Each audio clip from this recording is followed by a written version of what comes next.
तुमने एक बार भी नहीं देखा? पकड़ने वाले ही थे। 2 साल से देखो मैंने आज कितने सारे वो करे। इतने भूख से व्याकुल थे कि ये क्या ये टूट गया बता मेरा, खानदान में वो मेरे से गिर गया और टूट गया। रख लेते, बाद में करूंगी। सभा में आकर के बड़े बड़े ज्ञानी परंतु महापुरुष ने अरे गुरुजी देखने देना यार, कुछ देख रहा था मैं। बाद में अरे यार प्लीज यार, क्या?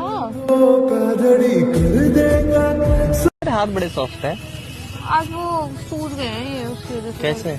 खाना बनाते पानी में हाथ जाता है ना बार बार, इसलिए सर्दी की वजह से। जैसे तुम नहा के आए, मैं सूझ गया हूँ। अरे ज्यादा देर पानी में हाथ रैंक होता है। आधे घंटे नहाया था मैं।